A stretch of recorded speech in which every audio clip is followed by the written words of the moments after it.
I have found that by making simple adjustments to your Airbnb, if you are making less than $50,000, you could add an additional $20,000.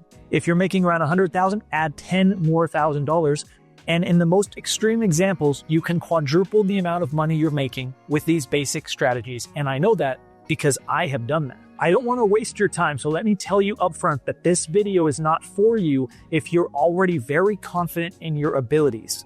This is an L1 and L2 Airbnb host video. I describe Airbnb hosts in 3 levels. I have another video explaining what I mean there. So if you're that host, then skip to the end where I'm going to recommend you 2 high-level strategies that you definitely have never seen before unless you're already subscribed to my YouTube channel. But if you think there's a chance that you might be leaving some money on the table, stick with me because this is very important. We're going to cover everything on this board today.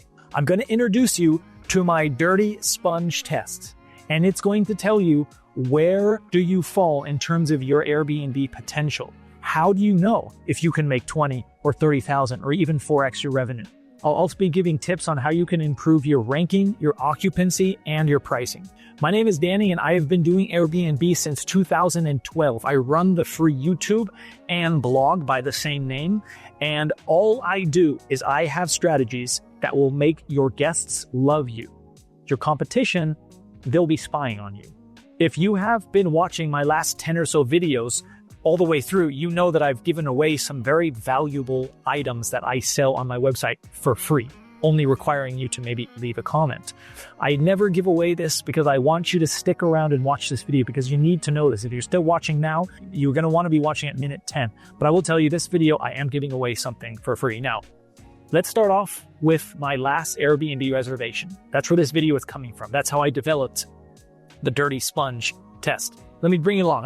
I'm going to Rio de Janeiro, Brazil, and I have already been in Brazil numerous times, and Rio specifically, and I know they don't have the best Airbnbs. I already know that. In fact, Rio is the only place in all 3,000 nights, hundreds of reservations, I have left 1 2-star review, and that was here in Rio. So I'm coming over Carnival, so I know already the prices are going to be inflated a little bit.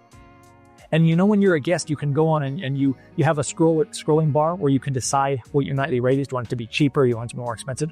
So knowing my prior experience and not having the best Airbnbs, I moved that pricing up past halfway. Okay, so I'm in the top half most expensive Airbnbs. I eventually decide on one. And then I arrive. And it wasn't horrible. It definitely wasn't horrible. But let me take you through how the first few days went. It looks nice. But then when I started getting into the details, I started noticing things were off. Now, the first thing I did is I wanted to wash my hands after a long flight. And I noticed not only was there no soap, but when I went out to buy my own soap, which is okay, there was no place to even put my soap. These are very specific things. I'm going to tell you how to figure out all of these things without having to pinpoint each specific one.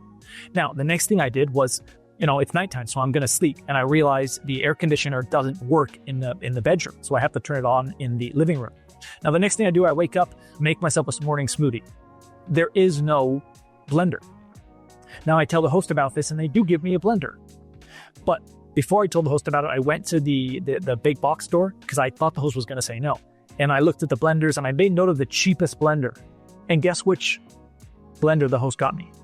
The host got me the cheapest blender there was to buy. Later on, it's lunchtime, I'm gonna use the kitchen, and I notice there's no cutting board. There's only one dull knife. There's one pot and one tiny pan, both without a cover. There's no strainer. There's no scissor. There's no paper towels. Okay, and then I go to take a shower, and I must have forgotten to take a shower when I arrived yesterday, and the hot water heater doesn't work. Even when the guy came over, the hot water still didn't work. And then something interesting happened. The host reached out to me and they said, "Hey, are you an author?" And I'm like, "Yeah, I am." She was referencing this book. And so she found me online.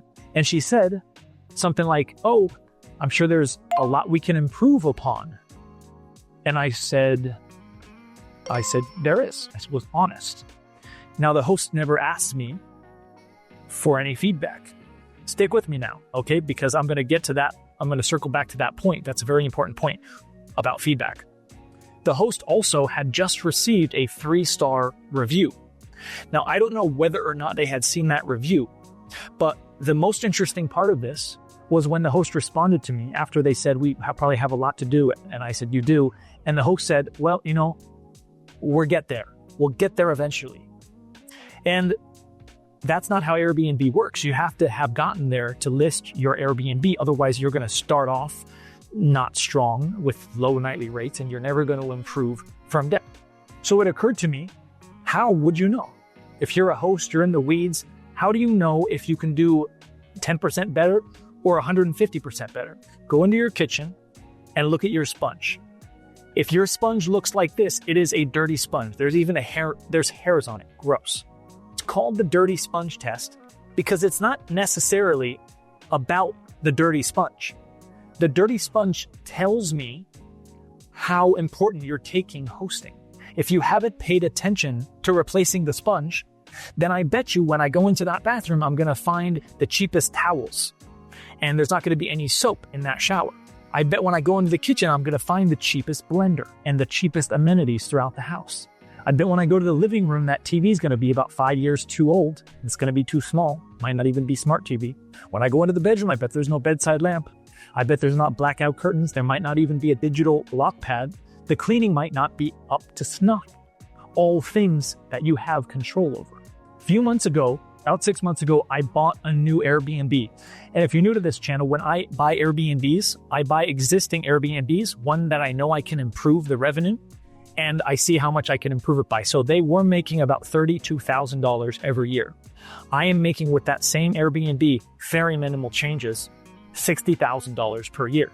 That property was managed by someone, but I bet if I went in their kitchen as a guest, they would have had that dirty sponge. I break down Airbnb into 3 large categories: online, offline, and pricing. Okay? Online is how can you rank high. Offline is how can you be a better host, more hospitable to get better reviews.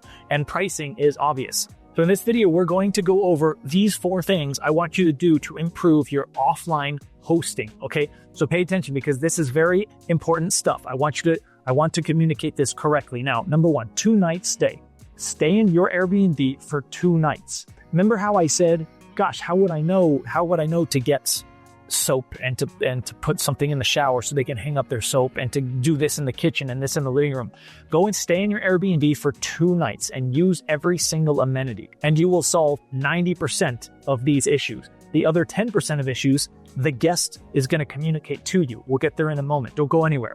Now, the next thing you can do is subscribe to my YouTube channel. I don't think there's anyone better online who can break down strategies better than I can. If you've enjoyed this video, if you're following along, just imagine how detailed I get in my program, how step by step I go in those private program videos. If you want to learn more about that, scan the QR code on the screen here. Okay, next up is amenities. Control what's within your control as an Airbnb host because not everything is. You want to make sure that not only you have as many amenities as possible, but you want those amenities to be high quality. I have a couple videos on amenities. I have a blog post on amenities. I sell a more complete amenities checklist, which comes in 2 varieties, standard and luxury, and I break it down by room and amenities that I consider required and optional. You can also just go on Google, and search amenities checklist, and I'm sure you get a bunch of free options. Now, that lifetime membership I just mentioned about my program, that comes with about $500 of services and products that I sell on my website, and you would get my amenities checklist for free upon joining. The feedback loop might be the most important because most hosts don't get this right. Now, every now and then, a guest is going to share some feedback with you, or they're going to complain about something to you.